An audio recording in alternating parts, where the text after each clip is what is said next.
ناگپور مرکز کی نئی اپڈیٹ پانے کے لیے ہمارے چینل کو سبسکرائب کریں اور بیل آئیکن کو دبانا نہ بھولیں۔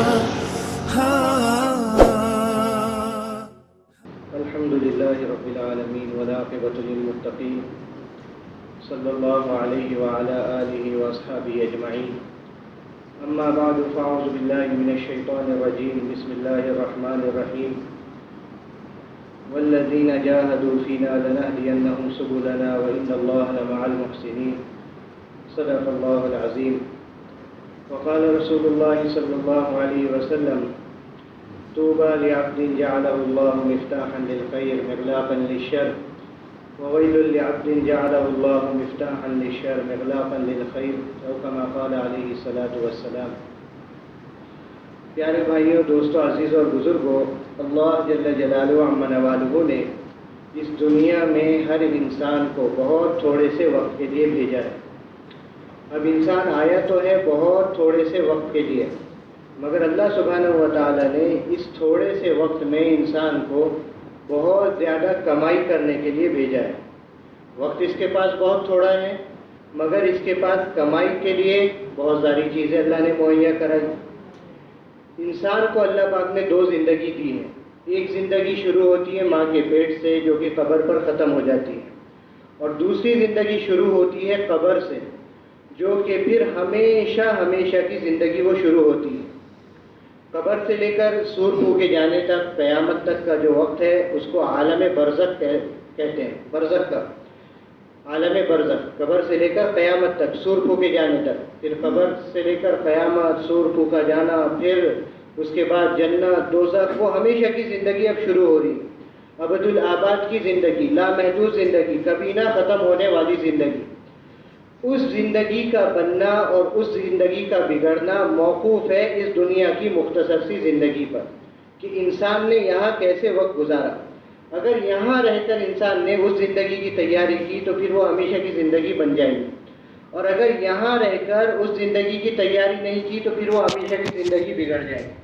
اس لیے اللہ سبحانہ و تعالیٰ نے انسانوں کو دونوں راستے بتا دیے، زندگی بنانے والا راستہ بھی اور زندگی بگاڑنے والا راستہ بھی۔ وَهَدَيْنَاهُ النَّجْدَيْنِ، اللہ پاک کہہ رہے ہیں ہم نے انسانوں کو دونوں راستے بنا دیے۔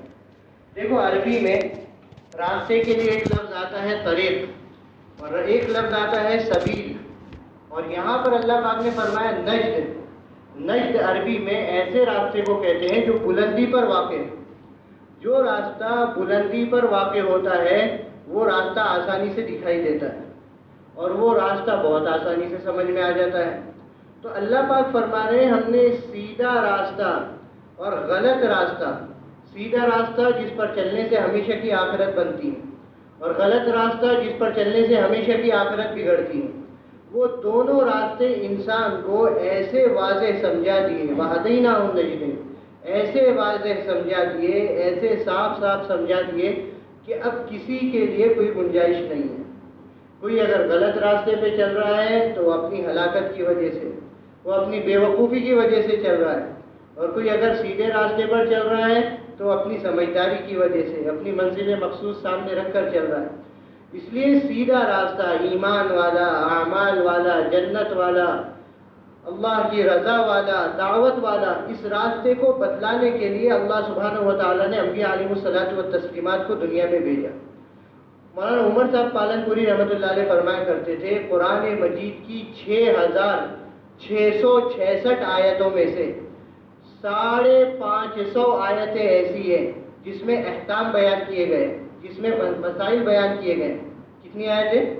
6666 آیتوں میں سے 550 آیتیں ایسی ہیں جس میں احکام اور مسائل بیان کیے گئے، ورنہ پورا قرآن ایمانیات سے بھرا ہوا ہے، اور پورا قرآن مجید انبیاء کی دعوت سے بھرا ہوا ہے۔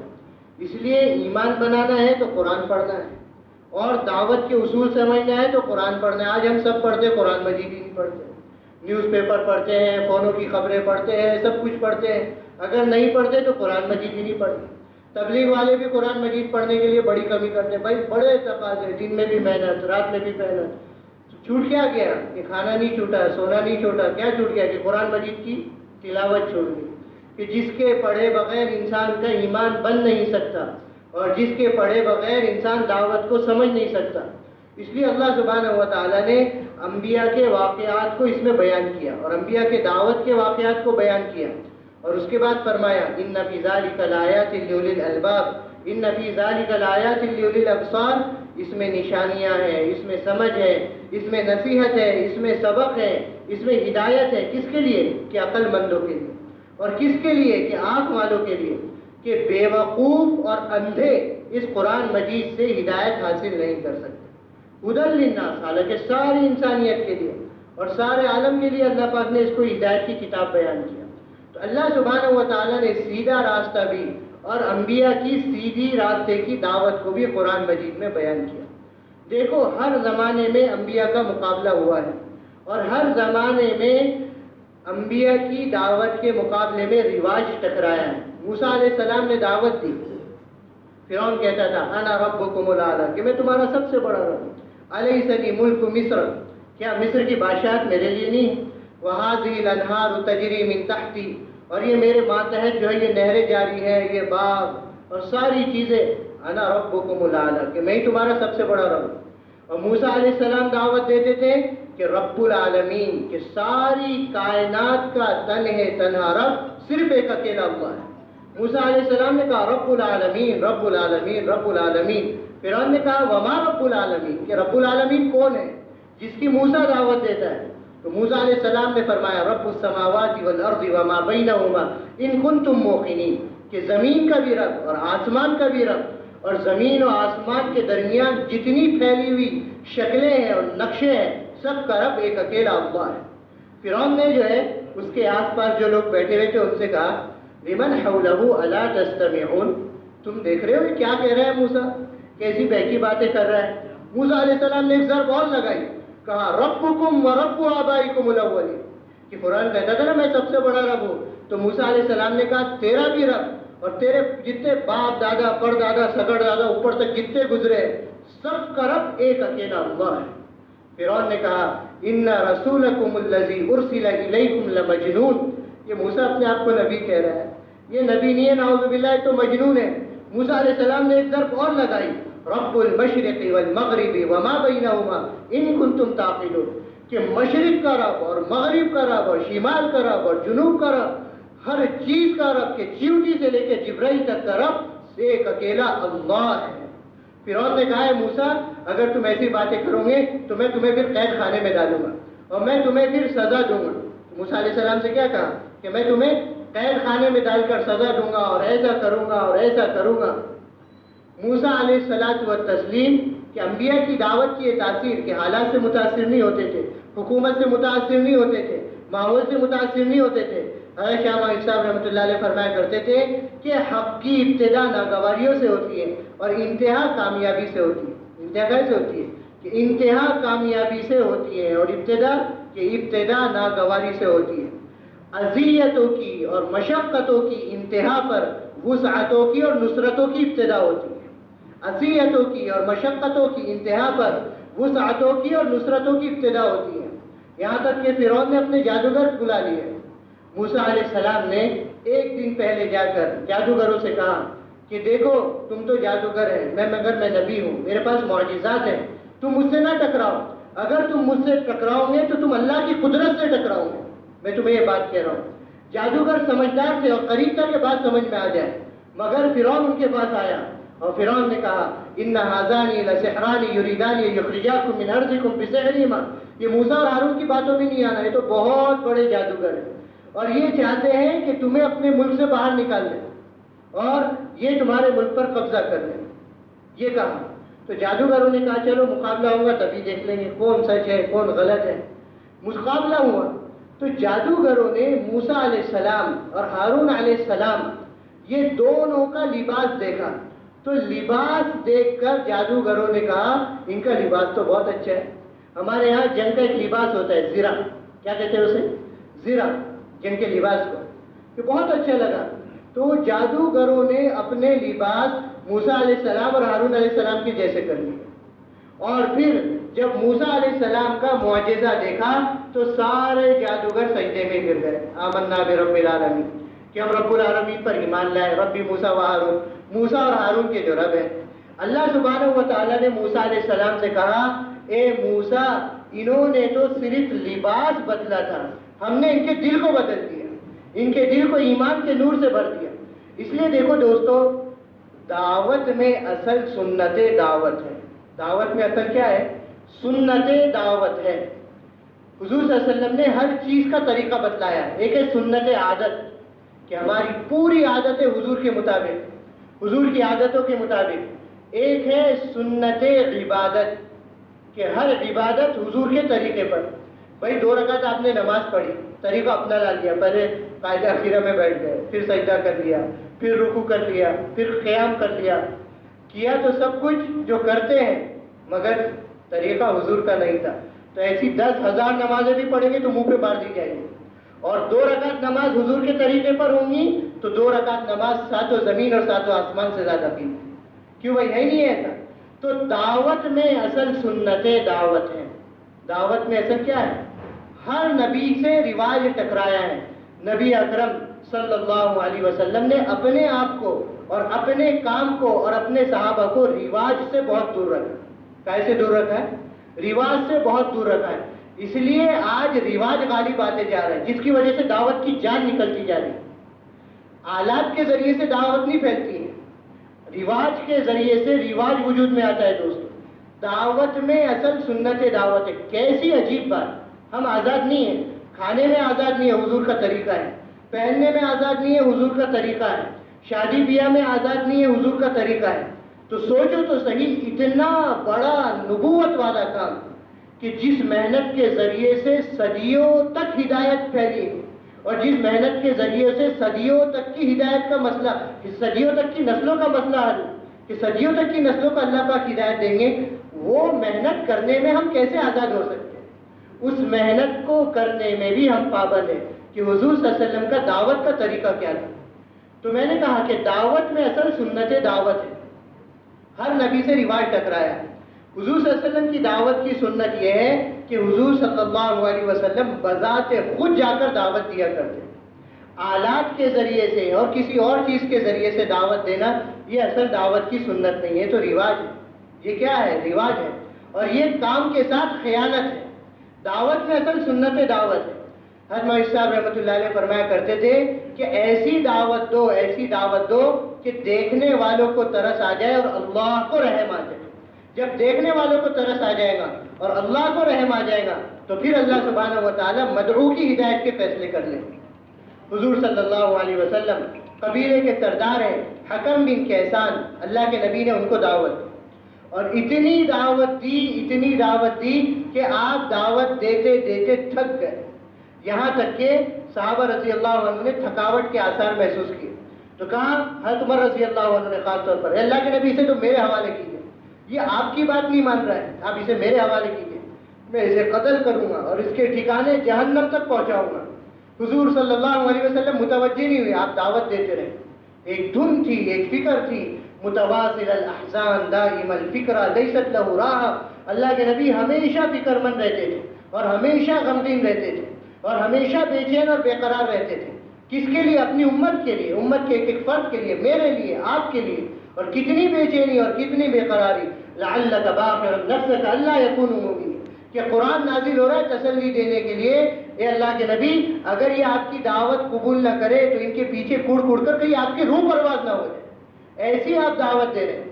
تو حکم بن کیسان کو آپ نے دعوت دی، اور اتنی دعوت دی کہ تھکاوٹ کے آثار چہرے پر۔ حضرت عمر نے کہا اسے میرے حوالے کیجئے کہ میں اسے قتل کروں گا۔ اللہ کے نبی دعوت دیتے رہے، حضرت عمر کی طرف متوجہ نہیں ہوئے، دعوت دیتے رہے یہاں تک کہ حکم بن کیسان کلمہ پڑھ کر مسلمان ہو گئے۔ حضور صلی اللہ علیہ وسلم نے حضرت عمر سے کہا، اے عمر اگر میں تیری بات مان جاتا تو یقیناً حکم بن کیسان جہنم میں داخل ہو جائے، اب تو یہ جنت میں داخل ہوگا۔ اور کیسے حکم بن کیسان نے اپنی زندگی گزاری؟ پوری زندگی حضور صلی اللہ علیہ وسلم کے اشارے پر چلتے رہے، یہاں تک کہ بیر معونہ میں شہادت کا مرتبہ اور مقام حاصل کر لیا۔ اور حضور کی وہی بات کہ عمر اگر میں تیری بات مان لیتا تو جہنم میں داخل ہو جاتا، اب تو جنت میں داخل ہوگا۔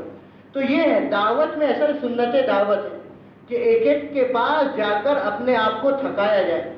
آج کل تو آلات کا استعمال کیا جاتا ہے، جوڑوں میں بھی بلانا ہے تو فون کر لیتے ہیں، اجتماعات میں بھی بلانا ہے تو فون کر لیتے ہیں، مجمع بھی جمع کرنا ہے تو فون کر لیتے ہیں۔ میرے دوستو، یہ بہت بڑی خیانت ہے کام کے ساتھ۔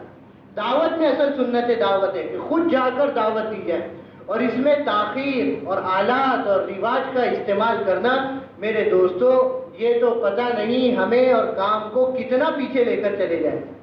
اللہ سبحانہ و تعالیٰ نے حضرت زکریا علیہ السلام کو، حضرت یحییٰ علیہ السلام کو حکم دیا کہ وہ بیت المقدس میں بنو اسرائیل کو جمع کریں۔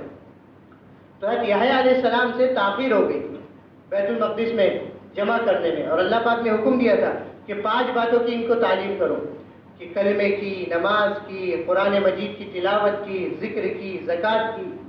حضرت یحییٰ علیہ السلام سے تاخیر ہو گئی تو حضرت عیسیٰ علیہ السلام نے کہا، اے یحییٰ، اللہ نے تم کو ایک حکم دیا تھا جس کی وجہ سے تمہیں تاخیر ہو گئی، اگر تم کہو تو یہ کام میں کر دیتا ہوں، یعنی بنو اسرائیل کو بیت المقدس میں جمع کر کے یہ کام میں کر لیتا ہوں۔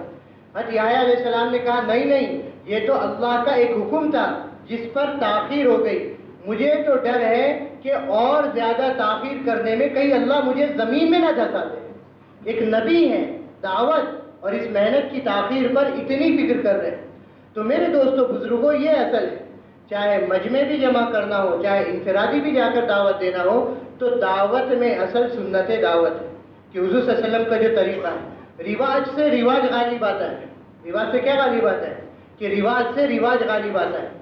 دعوت کے کام کرنے والوں پر 4 مراحل ہیں، مولوی صاحب رحمۃ اللہ علیہ فرمایا کرتے تھے۔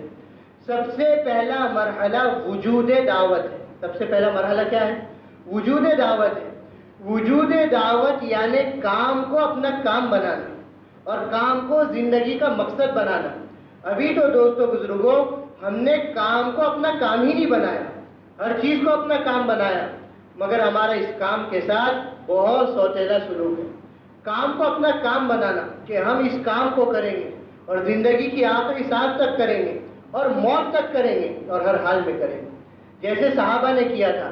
صحابہ نے کیا کہا تھا؟ بَعْيَانَ عَلَى الْمَوْتِ، ہم نے حضرت محمد صلی اللہ علیہ وسلم کے ہاتھ پر موت پر بیٹھ دی۔ اللہ کے نبی مر جائیں گے، جانیں قربان کر دیں گے، لیکن اس کام کو نہیں چھوڑیں گے، کہ کام کو اپنا کام بنانا۔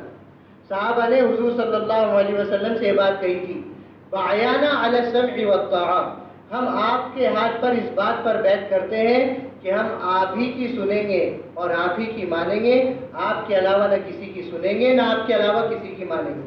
بَعَيَانَ رسول اللہ صلی اللہ علیہ وسلم فی عسرنا و یسرنا و منشتنا و مکرہنا و اثرتنا علینا، ہم نے حضور کے ہاتھ پر اس بات کی بیعت کی ہے کہ آپ ہی کی سنیں گے، آپ ہی کی مانیں گے، ہر حال میں، تنگیوں میں بھی، آسانی میں بھی، فراخی میں بھی، ہر حال میں، دل چاہے گا تب بھی، دل نہ چاہے گا تب بھی۔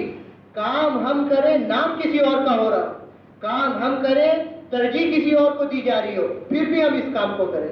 حضرت ابو ذر سے حضور نے کہا کہ ایک دور آئے گا تیرے کو لوگ ستائیں گے، تو کیا کرے گا؟ کہ اللہ کے نبی صبر کرے گا۔ پھر کیا کرے گا؟ کہ ایسا کروں گا۔ پھر کیا کرے گا؟ کہ شہر چھوڑ دوں گا۔ پھر کیا کرے گا؟ اللہ کے نبی پھر مقابلہ کروں گا۔ حضور نے کہا مقابلہ نہیں کرنا، صبر کرتے رہنا، یہاں تک کہ حوض کوثر پہ آ کے مجھ سے ملاقات کر لینا، کہ ہر حال میں کام کریں گے، کہ نام کسی اور کا ہو، ترجیح کسی اور کو دی جا رہی ہو، پھر بھی ہم جمے رہیں گے، پھر بھی ہم کام کرتے رہیں گے۔ کام کو اپنا کام بنانا، یہ ہے وجود دعوت۔ ابھی تو ہم نے اس کام کو اپنا کام بھی نہیں بنایا۔ اس کام کو اپنا کام بنا کر یہ فیصلہ کرنا ہے کہ زندگی کی آخری سانس تک اس کام کو کرنا ہے۔ کیوں بھائی؟ نیت کرتے ہیں انشاءاللہ۔ اب دیکھو دوستو بزرگوں، پہلا مرحلہ ہے وجود دعوت۔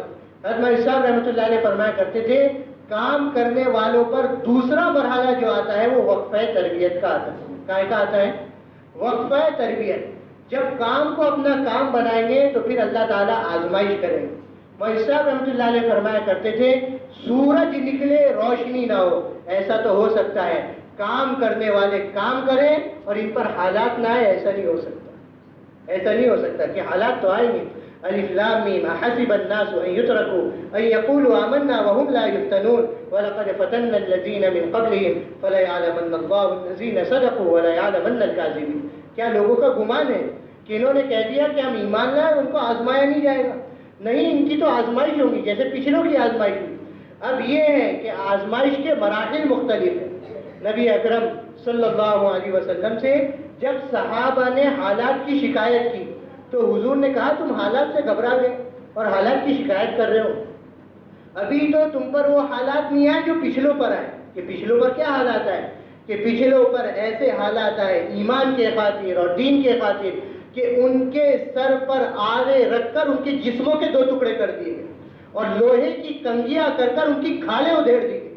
ابھی تو تم پر وہ حالات نہیں ہے.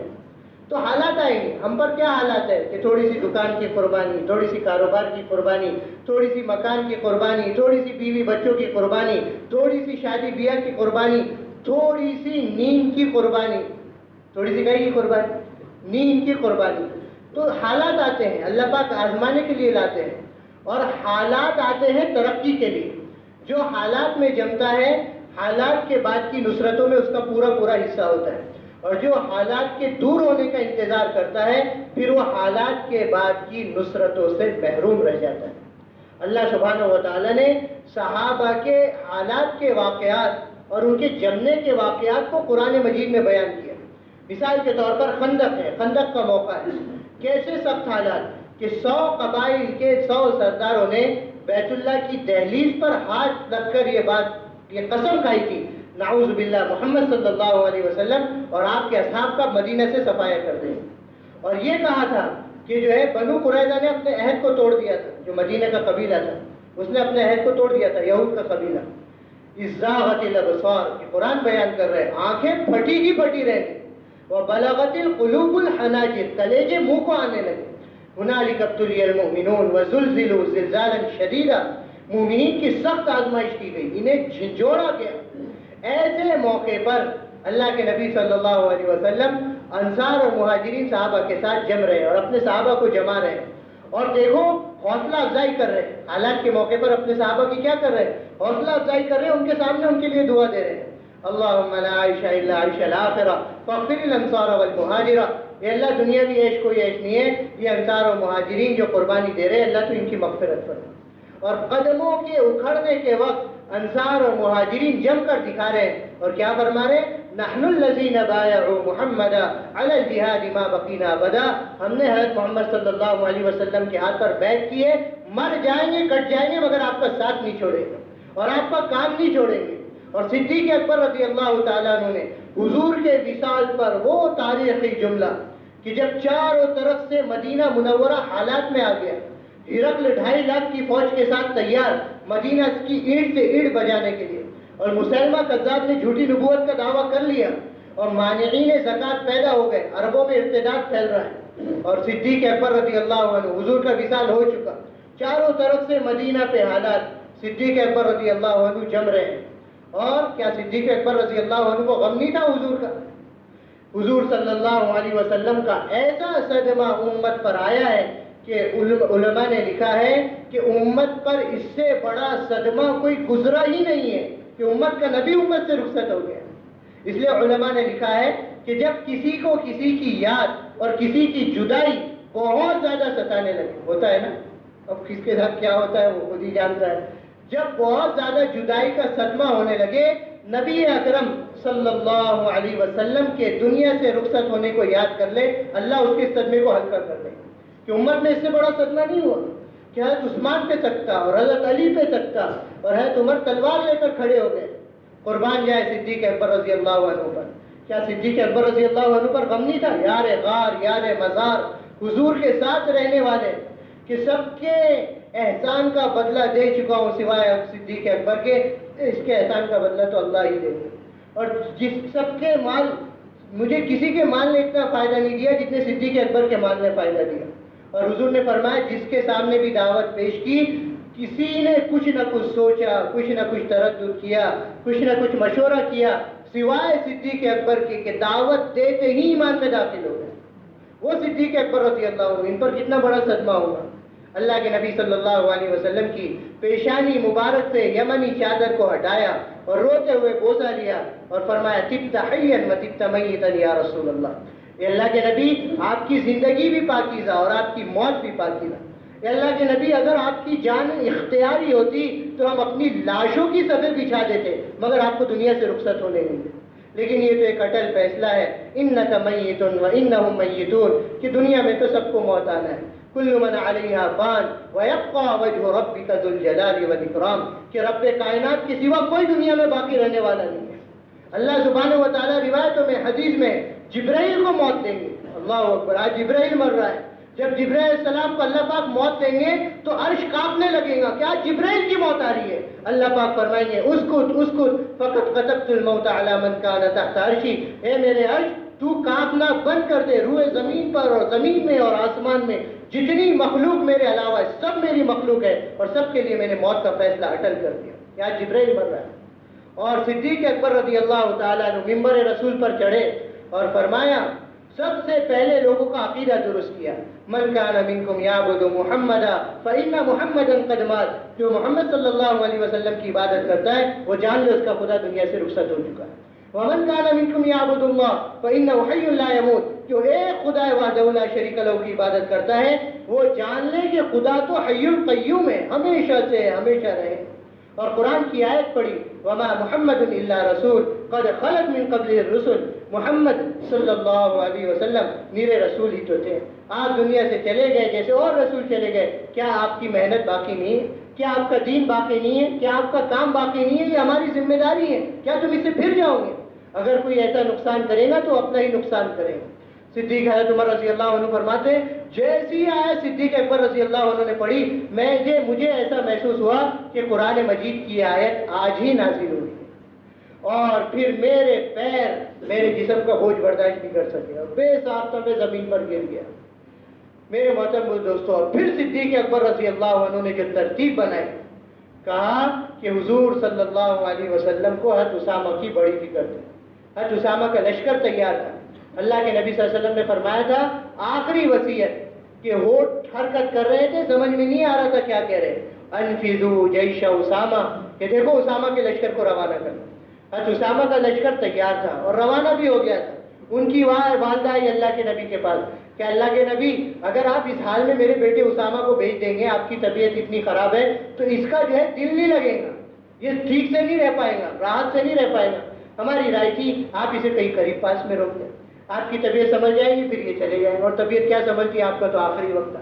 تو مدینہ کے قریب ایک مقام تھا جرف، اس مقام میں حضور نے حضرت اسامہ کے لشکر کو ٹھہرایا تھا۔ تو صدیق اکبر نے کہا دیکھو اسامہ کے لشکر کو مجھے روانہ کرنا ہے۔ اب سارے صحابہ، حضرت عمر بھی اس میں شامل، آپ یہ کیا کر رہے ہیں؟ ابھی تو چاروں طرف سے مدینہ پہ حالات، مسیلمہ کذاب جھوٹی نبوت کا دعویٰ کر چکا، ہرقل 2.5 لاکھ کی فوج کے ساتھ تیار، آپ اسامہ کی لشکر کی روانگی کہتے ہیں؟ صدیق اکبر رضی اللہ عنہ نے ایک گھوسا لگا ہے عمر کے سینے پہ، اجبار فی الجاہلیہ و خوار فی الاسلام، زمانے جاہلیت میں تو شیر بنتا تھا اور زمانے اسلام میں بزدل بن رہا ہے۔ کہا اسامہ کا لشکر روانہ ہوگا، اسی حال میں روانہ ہوگا، اور میں ابو بکر یہ بات قسم کھا کر کہتا ہوں کہ اسامہ کی لشکر کی روانگی پر مدینہ منورہ میں دشمن حملہ کرے اور کمزور حال مسلمانوں کی اور مدینہ والوں کی لاشیں بچ جائے اور ان کی لاشوں کو کوئی دفنانے والا نہ ہو، جنگل کے وحشی کتے اور وحشی درندے ان کی لاشوں کو نوچ نوچ کر کھائے، صدیق اکبر اس کو تو برداشت کر سکتا ہے۔ اور وہ تاریخی جملہ کہا، اَيَنْقُصُ الدِّينُ وَأَنَا حَيٌّ، دین میں ذرا سی کمی آ جائے اور حضور کی بات میں ذرا سی کمی آ جائے، میں ابو بکر زندہ نہیں ہوں۔ حضور کے زمانے میں کوئی جانور کے ساتھ رسی دیا کرتا تھا، آج کوئی رسی دینے سے انکار کرے، ابو بکر اس سے بھی جا کر قتال کرے۔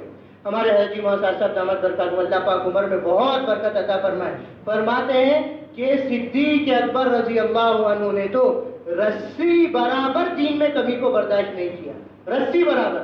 آج ہمارے کتنے علاقے اور ہماری کتنی بنجر بستیاں ایسی ہیں کہ دین صرف رسی برابر باقی ہے۔ کتنے برابر باقی ہے؟ صرف رسی برابر باقی ہے، مگر ہمیں کوئی پرواہ نہیں، ہمیں کوئی فکر نہیں۔ تو یہ ہے وقفہ تربیت، سمجھ میں آ رہی نا بھائی؟ وجود دعوت، وقفہ تربیت، کہ حالات آئیں گے تو حالات پہ کیا کرنا ہوگا کہ حالات پر جمنا ہوگا۔ ہمارے کتنے ایسے ساتھی ہم نے دیکھے کہ والدہ کا جنازہ دفنایا اور وہی دن سہروزہ کا تھا، اللہ کے راستے میں نکل گیا، باپ کا جنازہ دفنایا وہی دن چلنے کا تھا اور اللہ کے راستے میں نکل گیا۔ کہ ہر حال میں کام کر کے، بھائی صاحب رحمۃ اللہ علیہ فرمایا کرتے تھے اللہ سبحانہ و تعالی ہمیں ہر حال میں کام کرنے والا دیکھنا چاہتے ہیں۔ کیا کرنا چاہتے ہیں؟ اللہ پاک بھی دیکھتے ہیں نا کہ زبان اور دل کتنی مطابقت ہے، اور زبان میں اور دل میں کتنی موافقت ہے۔ سمجھ میں آ رہی نا دوستو بات؟ تو ہر حال میں کام پر جمنا، تو یہ ہے وجود دعوت اور وقفہ تربیت۔ یہ ہماری ذمہ داری کہ کام کو اپنا کام بنائیں اور کام میں ہر حال میں جمیں۔ اب دو ذمہ داری اللہ سبحانہ و تعالیٰ کی، مولوی صاحب رحمۃ اللہ علیہ فرمایا کرتے تھے، اظہار نصرت اور فیصلہ قدرت۔ اظہار نصرت اور فیصلہ قدرت۔ اللہ سبحانہ و تعالیٰ مدد کریں گے اور ایسی مدد کریں گے کہ ہم اپنی نگاہوں سے دیکھیں گے۔ اور پھر مولوی صاحب رحمۃ اللہ علیہ فرمایا کرتے تھے کہ جب اظہار نصرت ہوگی اور فیصلہ قدرت ہوگی تو پھر باطل تین قسم میں ہو جائے گا۔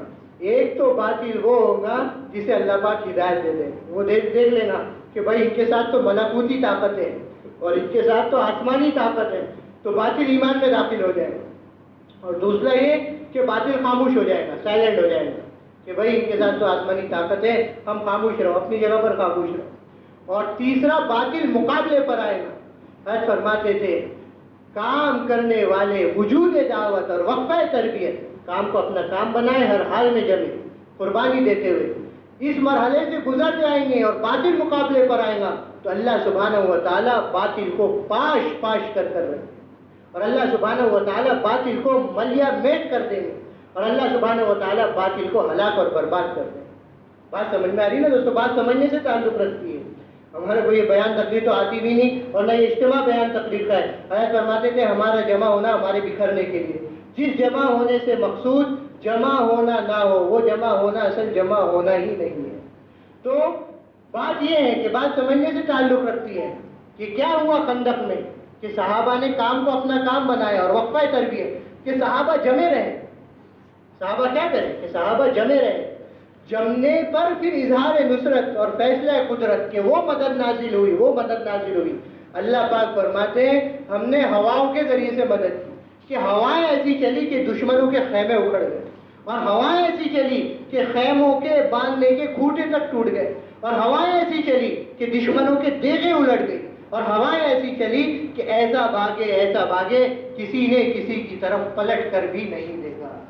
اور اللہ سبحانہ و تعالی نے قرآن مجید نازل فرمایا اذ جاءتکم جنود فارسلنا علیہم ریحا وجنودا لم تروها، کہ جب چاروں طرف سے دشمن طاقتیں تمہارے خلاف اکٹھی ہو چکی تھی، ہم نے تمہاری ایسی مدد کی کہ ہواؤں کے ذریعے سے تمہاری مدد کی، اور فرشتوں کے لشکر کے ذریعے سے تمہاری مدد کی کہ جن کو تم دیکھ نہیں رہے تھے۔ یہاں تو صحابہ نے فرشتوں کو نہیں دیکھا، ہواؤں کو دیکھا۔ بدر کے موقع پر صحابہ فرماتے ہیں، اللہ پاک نے فرمایا وَلَقَدْ نَصَرَكُمُ اللَّهُ بِبَدْرٍ وَأَنْتُمْ أَذِلَّةٌ، کہ بدر میں تو بہت برقسمہ پرسی کے عالم میں تھے، بہت تھوڑے تھے، 313، مگر وجود دعوت وقفہ تربیت۔ بات سمجھ میں آ رہی نا دوستو؟ بدر میں جمے صحابہ فرماتے ہیں اللہ کی ایسی مدد آئی، اللہ نے یاد دلایا قرآن مجید میں کہ ہم نے تمہاری مدد کی، تعداد میں کم، قسمہ پرسی کی حالت میں۔ صحابہ فرماتے ہیں آسمان سے سبز رنگ کے اماموں میں فرشتوں کو اترتا ہوا ہم نے اپنی نگاہوں سے دیکھا۔ اور صحابہ فرماتے ہیں کہ بدر میں ہم ہتھیار بعد میں چلاتے تھے اور دشمن کا سر اس کے تن سے پہلے جدا ہو جاتا تھا، کہ یہ مدد ہم نے اپنی نگاہوں سے دیکھی۔ تو یہ ہے میرے دوستو وقفہ تربیت، وجود دعوت، کام کو اپنا کام بنانا، وقفہ تربیت، ہر حال میں کام کرنا۔ اللہ پاک آزمائش کریں گے ترقی دینے کے لیے، کائے کے لیے کہ ترقی دینے کے لیے، اور پھر اللہ کی اظہار نصرت اور فیصلہ قدرت۔ کام کرنے والوں کے لیے ضروری ہے دوستو، ہم سب کے لیے، کہ اس کام کو اپنا کام بنائیں، کام میں عملہ تیار کریں۔ کیا کریں؟ عملہ تیار کریں۔ اس کام میں سب سے، ابھی ہم لوگ نظام الدین گئے تھے پرانوں کے جوڑ میں، حضرت جی نے سب سے زیادہ زور دے کر یہ بات کہی کہ اس کام میں سب سے بڑی چیز آدم سازی ہے۔ آدم سازی یعنی عملہ تیار کرنا، کام کرنے والے تیار کرنا۔ دیکھو دنیا میں، اور اس کام کے لیے تو کتنی ضرورت ہے۔ دنیا میں 3 محنتیں ہیں، ایک ہے صالحین کی محنت جو زوات تک محدود ہے، ایک ہے انبیاء کی محنت جو علاقوں تک اور صوبوں تک محدود ہے۔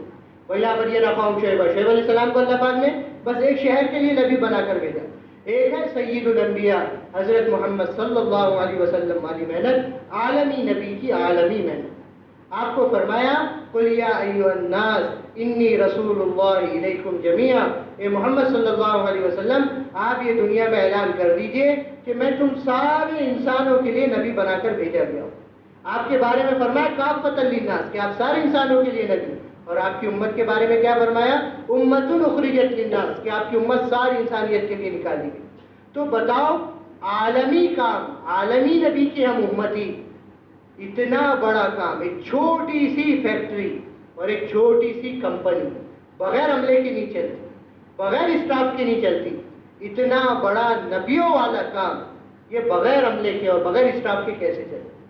ہمارے حضرت پر اس پر بہت زیادہ بوجھ ہے کہ کام کر رہے ہیں مگر عملہ تیار نہیں ہو رہا۔ حضرت نے کہا کہ ملکوں میں جانے والے انگلیوں پر گنے جا سکتے ہیں، کہ انگلیوں پر جو ملکوں میں جا رہے تقاضوں کو پورا کرنے کے لیے۔ تو اصل ہے آدم سازی کے عملہ تیار ہو۔ عملہ کیسے تیار ہوگا؟ عملہ بنانے کے اور عملہ تیار کرنے کے دوستوں بزرگوں کچھ اصول ہیں۔ عملہ تیار کرنے کے کیا ہے کہ کچھ اصول ہیں۔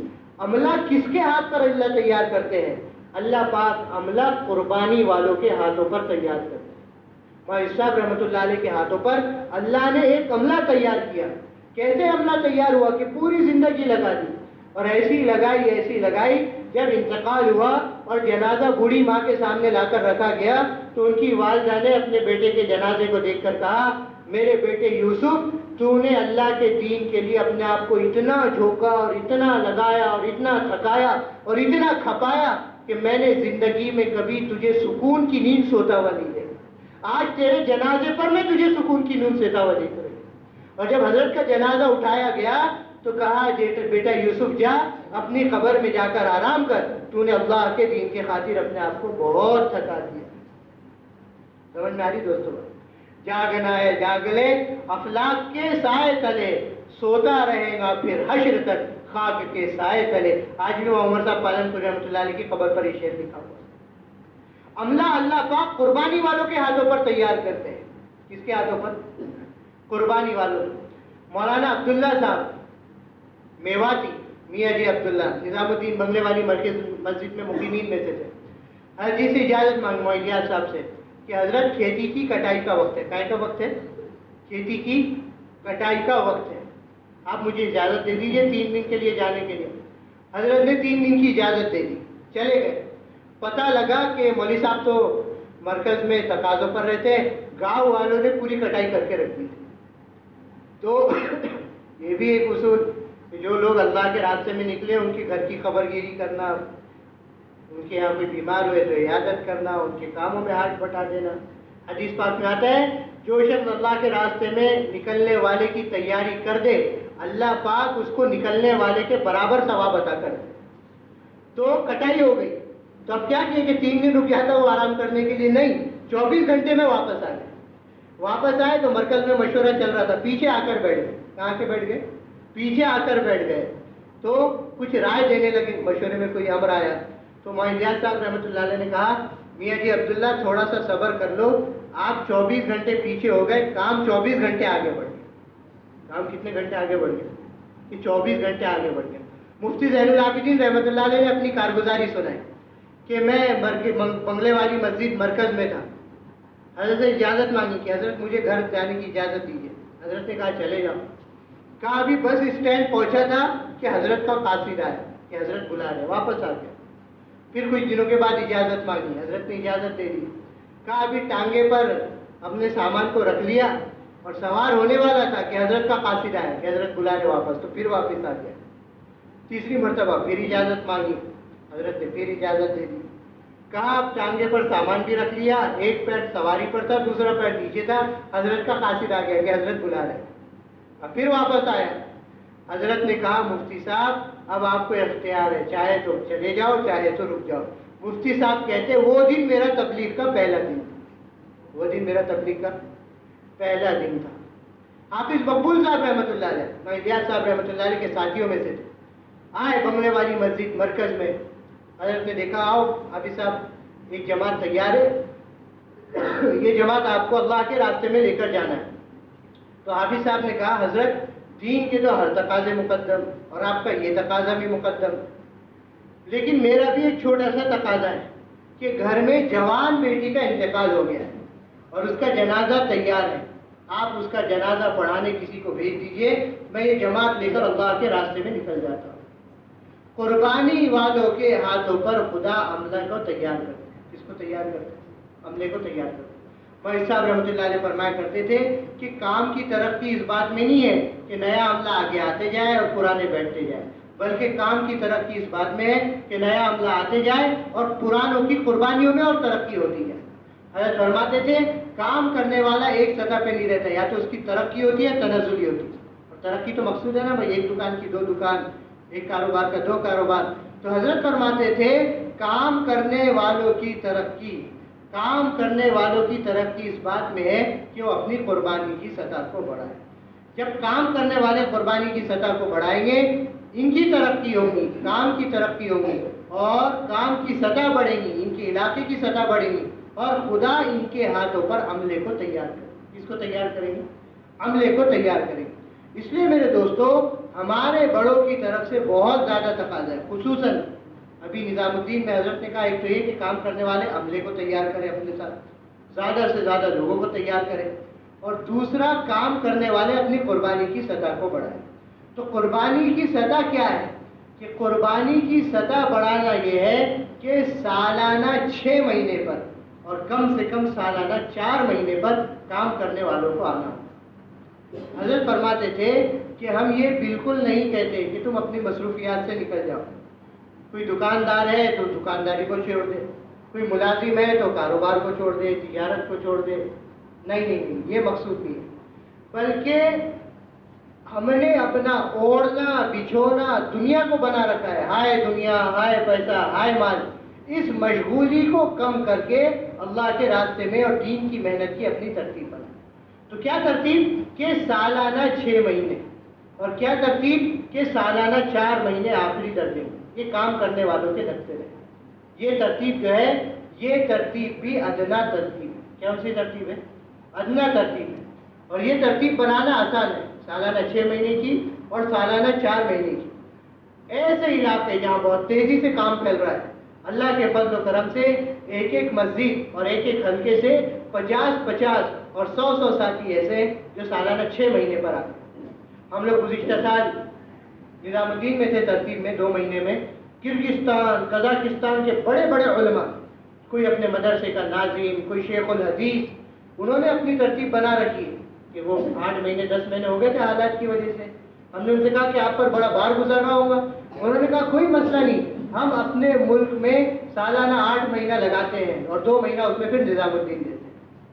تو ایسے علاقوں میں جہاں ساتھی آگے بڑھ رہے ہیں اور جہاں ساتھی قربانی دے رہے ہیں اور جہاں ساتھی سالانہ 6 مہینے کی اور جہاں ساتھی سالانہ 4 مہینے کی قربانی دے رہے ہیں، اللہ سبحانہ و تعالیٰ ساتھیوں کی بھی ترقی کر رہے ہیں، ان کے عملے کی بھی ترقی کر رہے ہیں، ان کے علاقے کی بھی ترقی کر رہے ہیں، اور ان کے علاقے کی کام کی سطح بھی بڑھ رہی ہے۔ تو سالانہ 6 مہینے لگانے تیار ہے بھائی، اتنے دنوں سے تشکیل ہو رہی ہے، اور یہ ترتیب جو ہے سالانہ 6 مہینے، یہ کم سے کم عبداللہ بن مبارک کی ترتیب ہے۔ اور مثال ہے عبداللہ بن مبارک کہ بڑے تاجر بھی تھے، بہت بڑے تاجر تھے، اور بہت بڑے عالم بھی تھے، اور بہت بڑے محدث بھی تھے، حدیث کا درس دیا کرتے تھے، تلامذہ لاکھوں ان کے، اور بہت بڑے داعی بھی تھے، میدان جہاد کے مجاہد بھی تھے۔ انتقال ہونے لگا تو وصیت کرنے لگے، جب میں مر جاؤں تو میرے قلم کا جو تراشا ہے اس سے میرے غسل کے لیے پانی کو گرم کر دیں، یہ کہا۔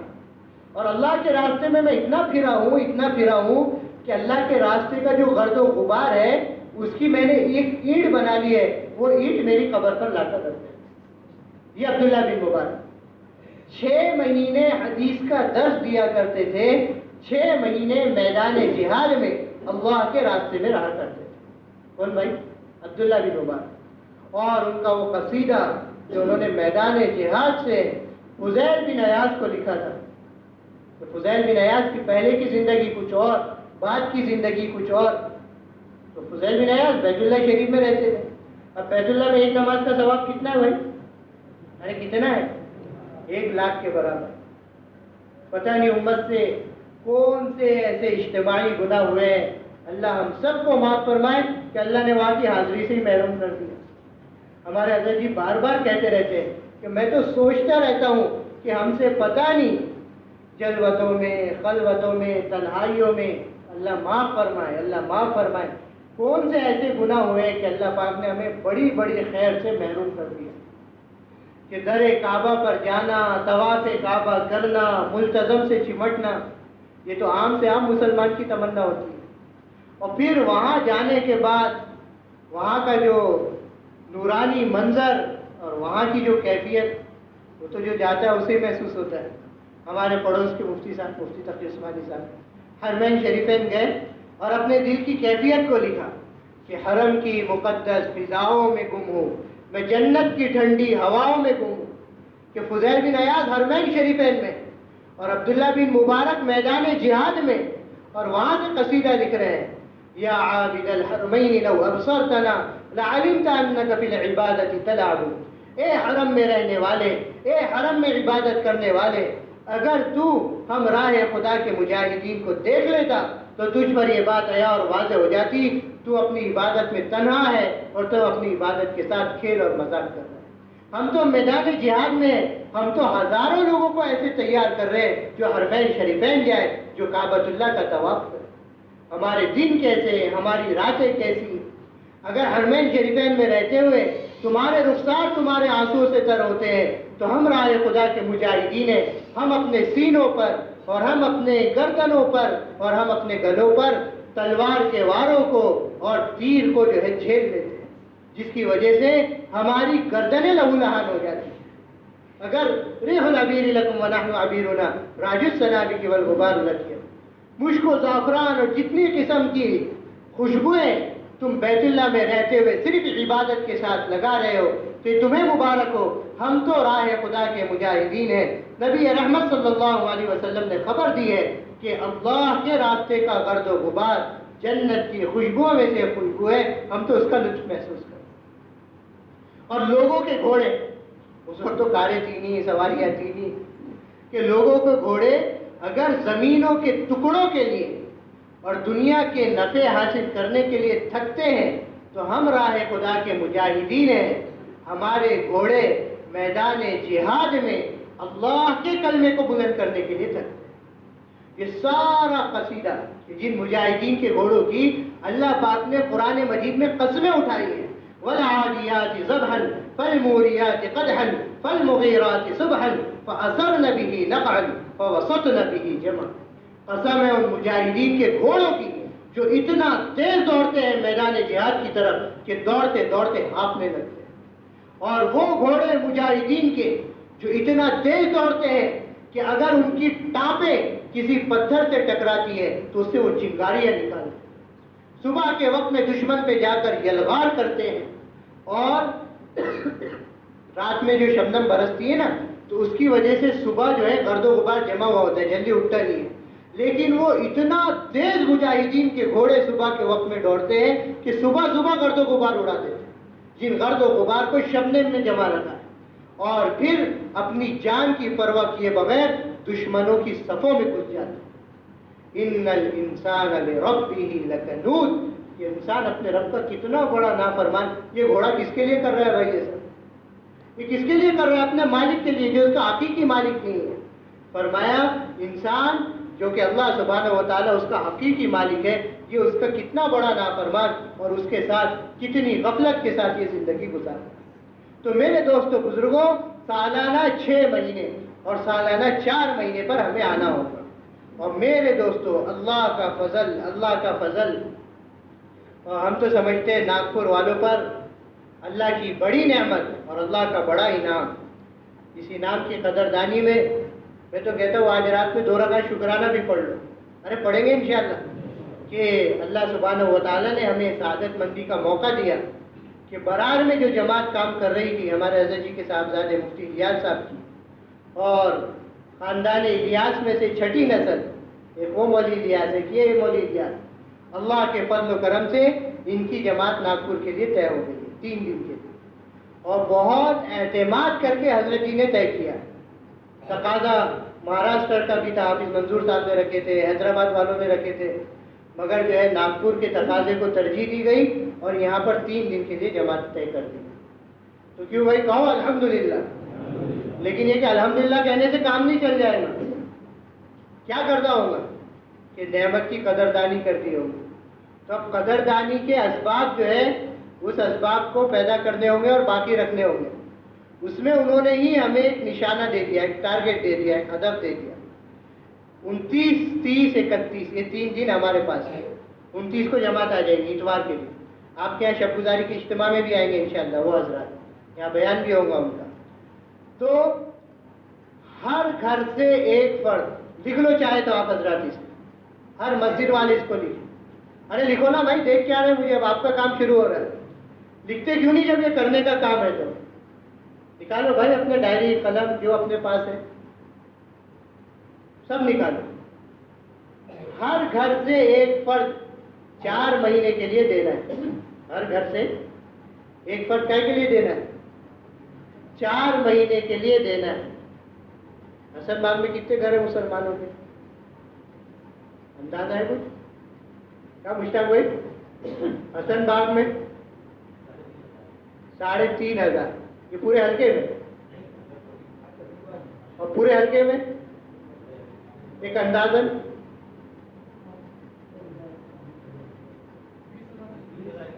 20,000. 20,000 لوگوں کو نکالنا ہے انشاءاللہ. ہر گھر سے ایک فرد. سمجھ رہے بھائی؟ مہمان جماتے تو وہ بھی نوٹ کریں، ان کے محنت کا ٹارگٹ ہے. ہر گھر سے ایک فرد کو نکالنا ہے. ایک تو یہ.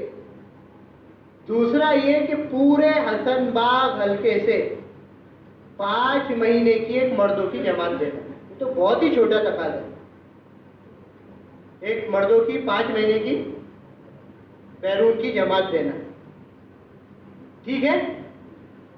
اور تیسرا تقاضا پورے حسن باغ حلقے سے 2 ماہ مستورات کے ساتھ ایک جماعت دینا ہے بیرون کی.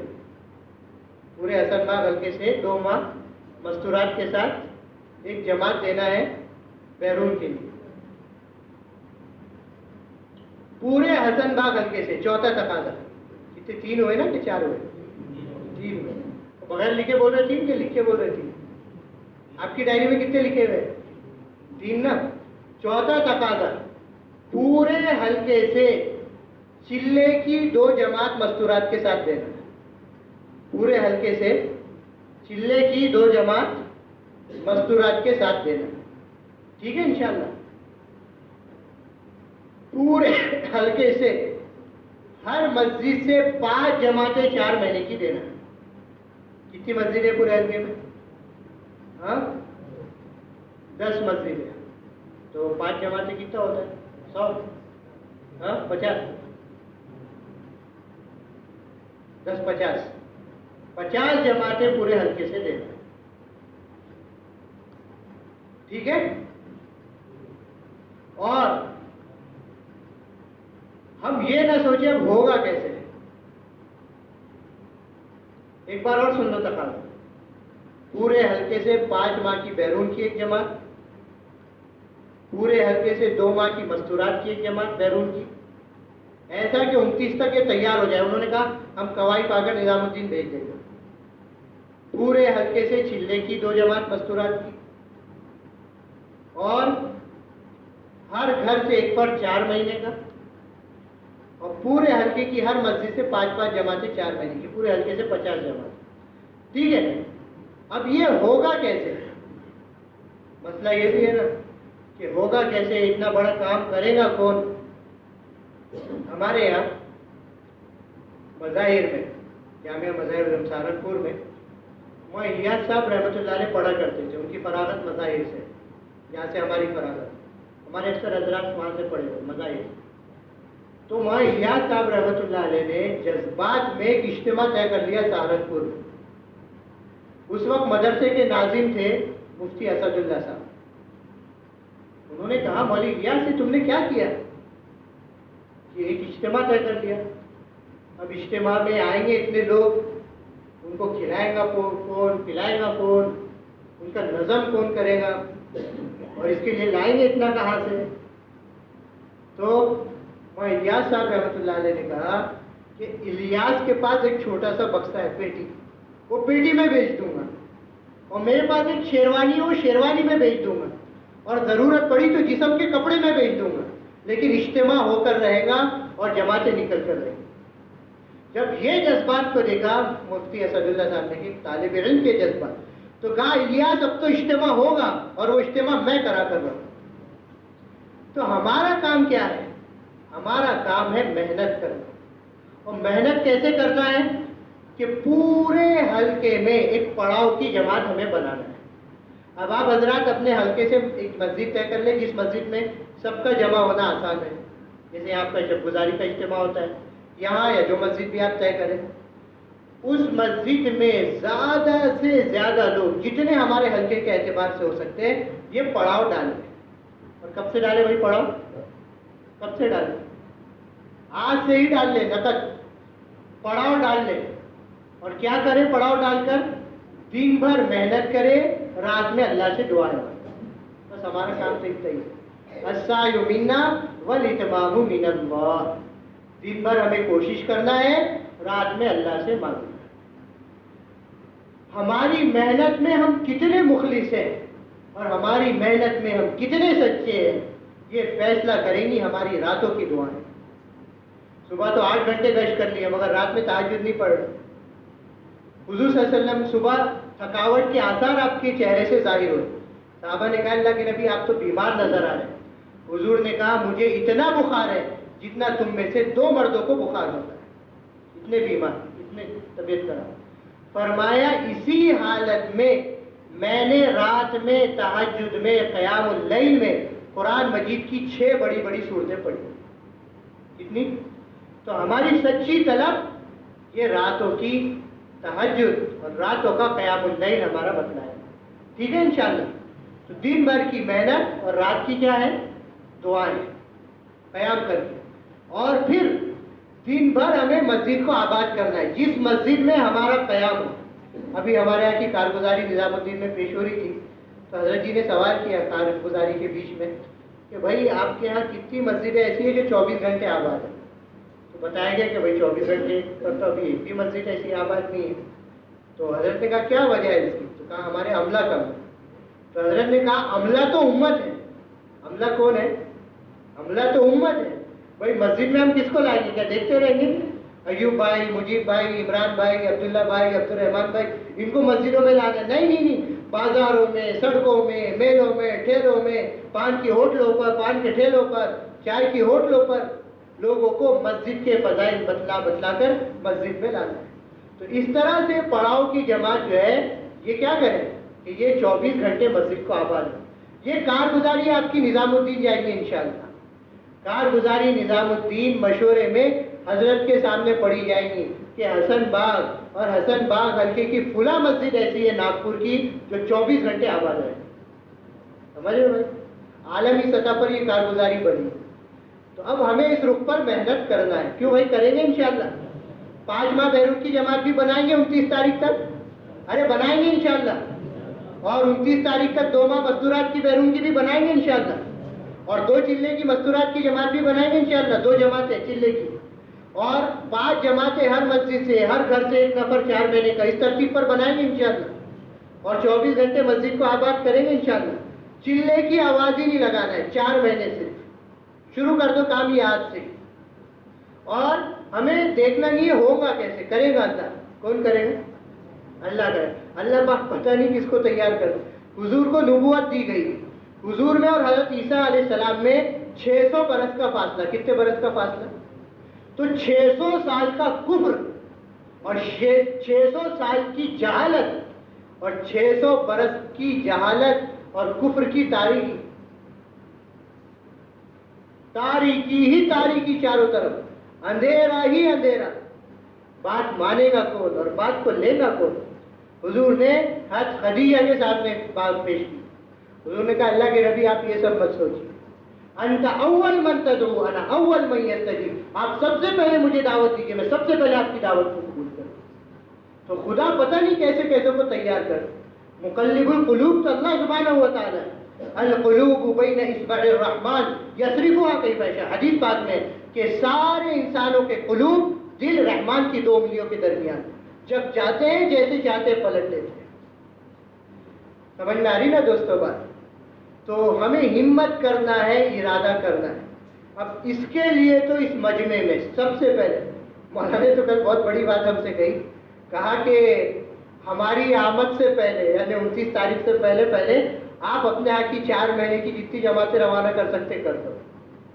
اب یہ ہے کہ بھائی تھوڑی سی آپ حضرات کو گنجائش دے دیتے۔ اب یہ بتاؤ 29 تاریخ سے کون 4 مہینے کے لیے اس مجمع میں نقد تیار ہے؟ ہمت کر کام کرنے سے ہوگا۔ اگر جماعت چاہیے اور چاہتے ہیں کہ خیر وجود میں آئے، دیکھو برار میں نیر میں وہ لوگ گئے، نیر کا علاقہ جانتے ہیں نا، وہاں توقع نہیں تھی، 2-3 جماعتوں کی توقع تھی۔ یہ حضرات نے 2 دن میں ایسی محنت کی اور اللہ سے ایسی دعائیں مانگی کہ 2 دن میں 43 جماعت تیار ہو گئی۔ وہاں نیر والوں نے کل ہم لوگ گئے وہاں تو وہاں والوں نے کارگزاری سنائی کہ عالمی اجتماع جو امراوتی کا ہوا تھا، کہا اس سے نیر سے 10 جماعتیں گئی تھی۔ کتنی جماعتیں؟ 10 جماعتیں گئی تھی، اور یہ حضرات کی آمد پر 43 جماعتیں نکل گئی۔ تو کیوں بھائی تیار ہے؟ اچھا جماعت آنا چاہیے نہیں آنا چاہیے؟ آپ کے یہاں شب گزاری کا اجتماع وہ کرے نہ کرے آ کے؟